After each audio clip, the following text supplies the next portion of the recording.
So Guruji starts Saram Khand by saying, Saram Khand ki Bani Roop.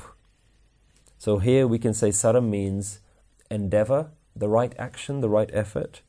Bani here comes from the word Banavat, which means creation. Roop means beauty. So the state of endeavor's creation is beauty. Now we started by asking this question, how do you maintain this wisdom? How do you make sure you don't fall back into Maya? How do we make sure that we don't undo all the things that we've learnt and make sure that we don't retreat on this path?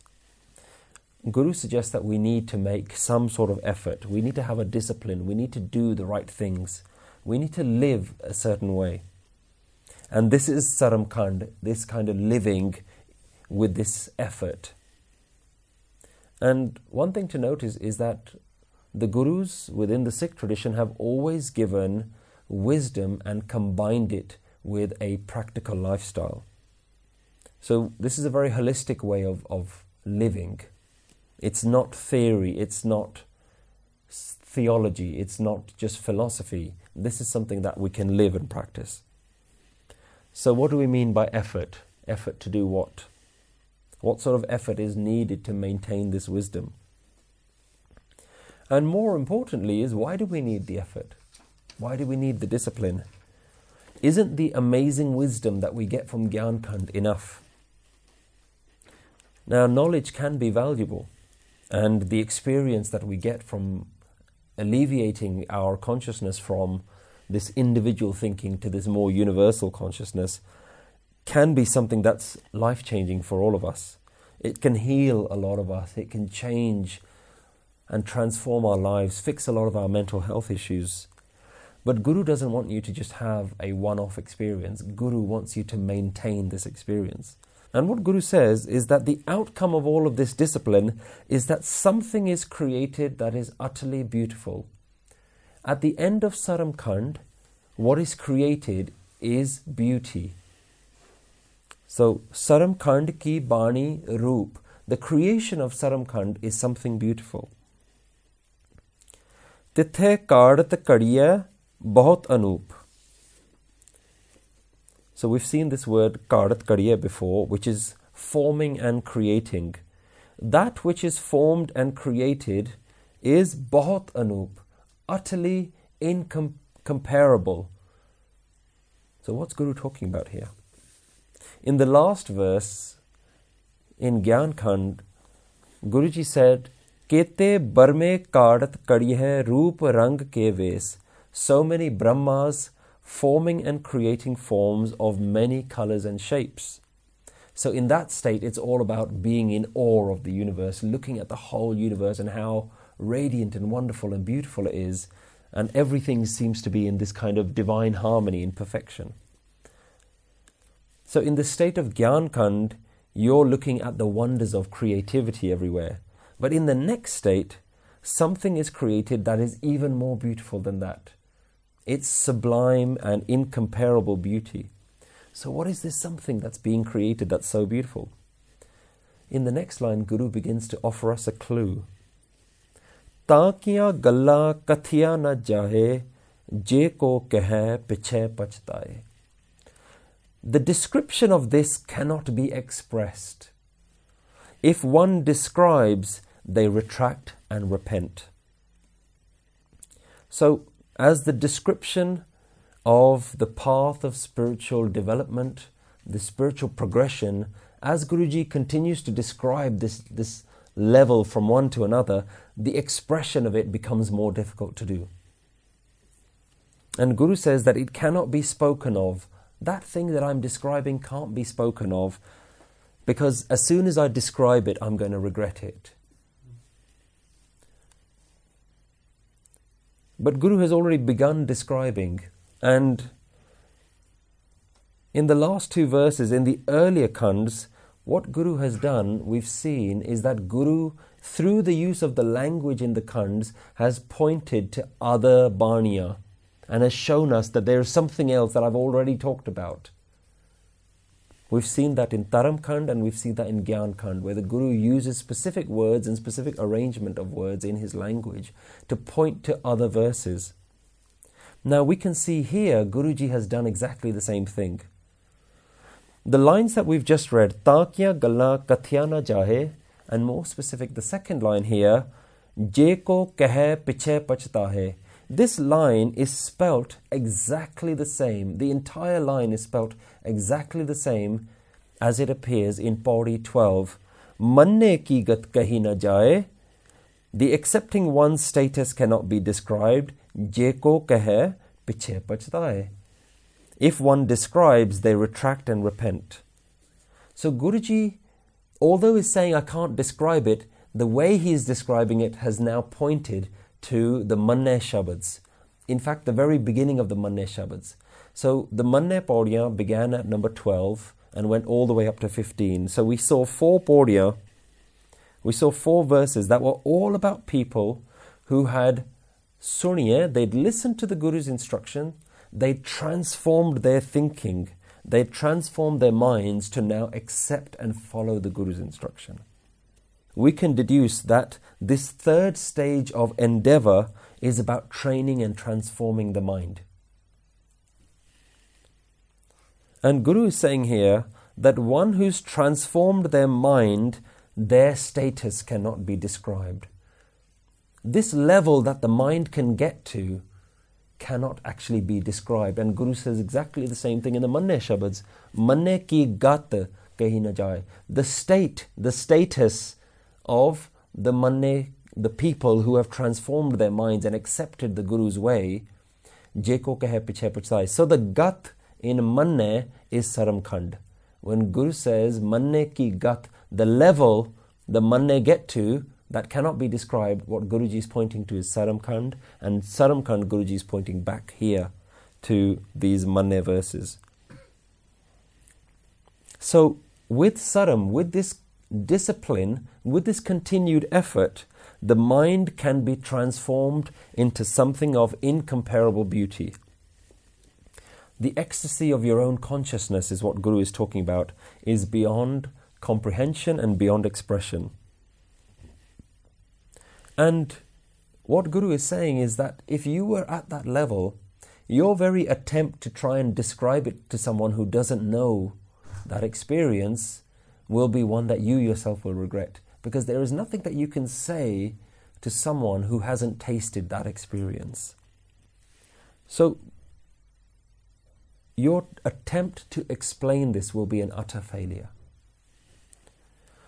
Now, throughout Gurbani, we've seen the Gurus mention that at some state in our development, our mind and body become sweet. We see this time and time again, which says, my man becomes mitha, or my tan, my body becomes mitha. But this isn't something that we know right now. This isn't our experience. What is our relationship with our mind?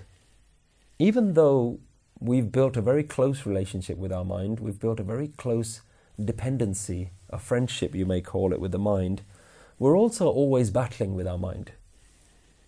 So the mind is responsible for all of our pleasures, but it's also responsible for all of our sorrows. So it's almost a love-hate relationship that we have with our minds. It's not this sweet relationship that the Guru is talking about, where the mind has become so sweet and flavoursome.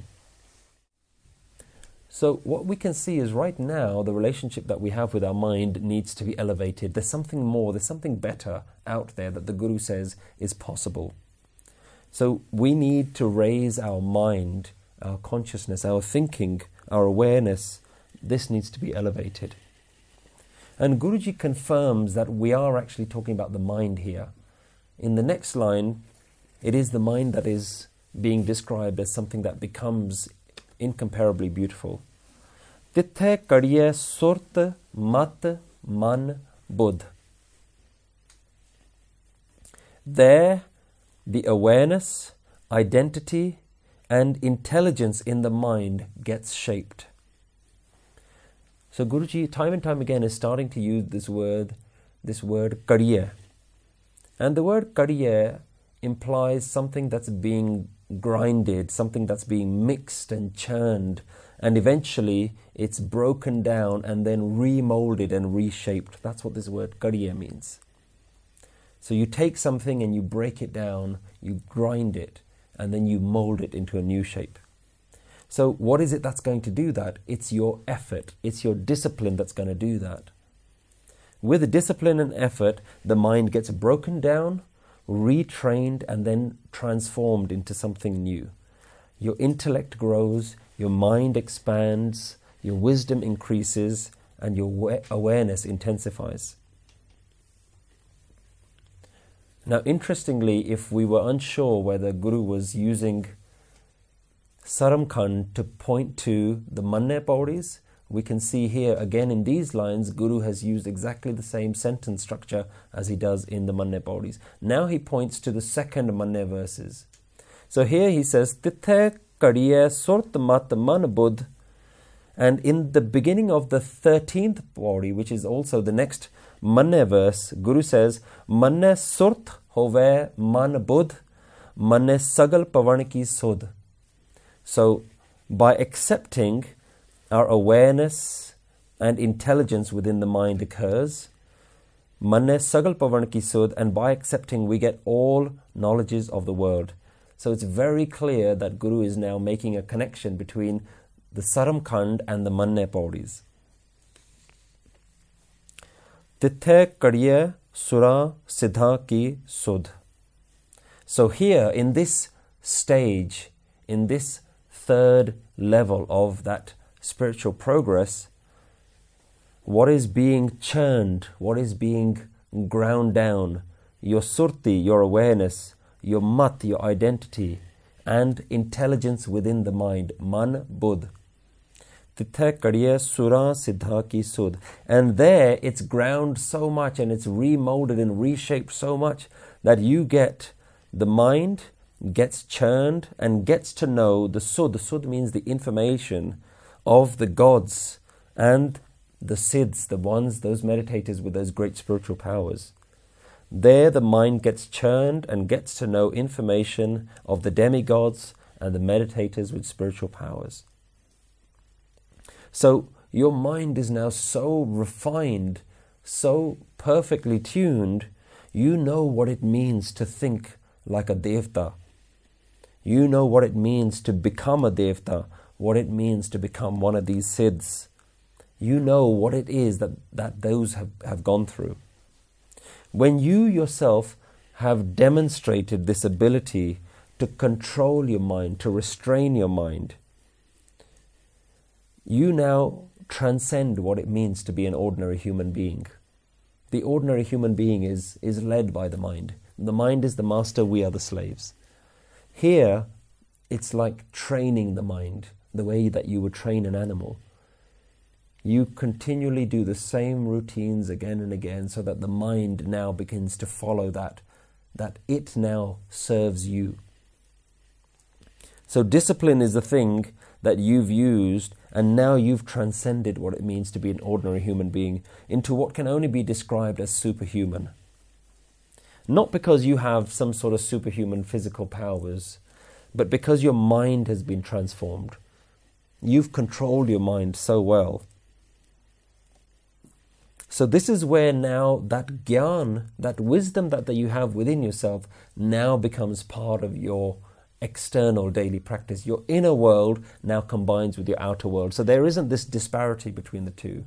And what we see in our life is that we might have these great spiritual ideas and concepts, but actually when we go to work, we kind of fit in with whatever society tells us to do. It's very difficult, we find, for us to kind of combine that understanding that we have with the social norms. It's very difficult for us to break that barrier.